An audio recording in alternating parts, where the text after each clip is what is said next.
Hello everyone, I am Shivani Singh and today I am here for starting the very first chapter of economics, that is development.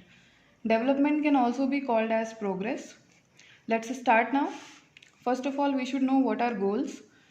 Goals are basically parameters which are set to achieve success. Now let's come to the chapter. Development goals are different for different people. Development may also be known as progress. Development goals are different for different peoples. That means that goal for someone may be positive and goal for someone may be negative also. For example, we are going to understand this with the help of examples. Students, as like you are a student of class 10th, then developmental goal for you can be scoring the highest mark or becoming topper of the concerning class. The second example is daily wage worker seeks more and more money for his work. You can take the example of a mason or a labor. So whatever work he is doing daily, he will be seeking more and more money for that. The third example is the best example for explaining this topic. There is a dam which is constructed by government of a particular state. There, people in the city will be benefited as they will get electricity from that dam, but the people who are living beside the dam will be affected because they have to evacuate that place, they have to leave that place, they have to leave the place. So for the government and for the people this will have a positive effect, but for the people it will be having a negative effect. Let's move on.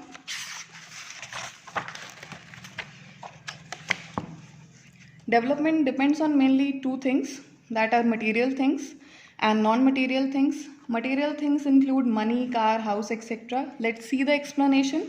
Basic commodities of life like food, clothes and shelter, that are very basic and that are needed a lot. After fulfilling these needs, a person desires for more luxuries. Once these things, food, clothes and shelter, is completed, the person desires for car, money, house, more luxuries. Luxuries means the things that gives you more and more comfort. The non-material things include freedom, equality and respect. Once the person achieves this situation, that means once he gets money, house, car, he is in the search of freedom, equality, respect, etc. Example, we can understand it. Girls want freedom and more rights as compared to the boys. Political leaders seek for more respect rather than money because they already have lot of money. Political leader, I'm not talking about all the leaders, but some of the leaders are corrupted by nature. So they are having a lot of money, black money we can say. So they seek for respect. Whenever they enter some society, they should get some respect over there. Let's move on. The third point that we are going to discuss is about the developed and the developing countries. USA is known as a developed country and India is known as the developing countries. How do we decide? How can we say that USA is developed and India is developing? Answer is income. What is income? The earned money is known as income. Income is the biggest factor which counts for development. You can say a country or a person or a society developed by deciding the income of that country. Average income of a country, first of all we should know what is average income of the country. Income of an average person in that country per year. Whole year's income of an average person is known as average income of the country. There is a particular formula for calculating the average income, total income of people upon total number of people in that particular country. And this average income is also known as per capita income. This question has been asked so many times in the board examination, in 1 marks, in 5 marks and in some MCQs also. So let's see per capita income. Per capita income, if a country is said to be rich country, then that country has to earn more than $12,736. That particular country's average income should be this. And if a country is categorized under poor country, then its average income is less than $1,045. Now our country India, what about this? India's per capita income as calculated in 2013, it was $1,570. That means we are above the poor countries. Let's move on.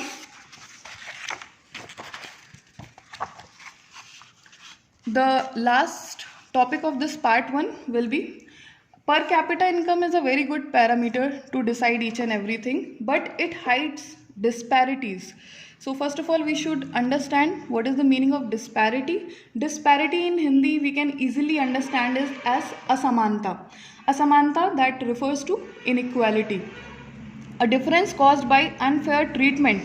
So best example we can take of our India. We are having so many diverse states we are having. Some of the states are very rich and some of the states are very poor. Some of them are good in agricultural yield and some of them are not, just because of some geographical and climatic conditions. In the same way, some states are having a very high literacy rate, other states do not have high literacy rate. So disparities means inequality. This can be understood by example. We are taking two countries, country A and country B. See, the people of country A, they earn rupees 4,000 to rupees 6,000, each and every person I am talking about. So resources of money is distributed equally. That means no one is that rich and no one is that poor. So it will be considered as a good one. Now we will talk about country B. There are two groups of people in these countries. First group, number of people are less, but they are earning 50,000 rupees. But here we can see in the second group, number of people are more, but they are earning just a little amount of rupees 500. That means resources are not equally divided between them.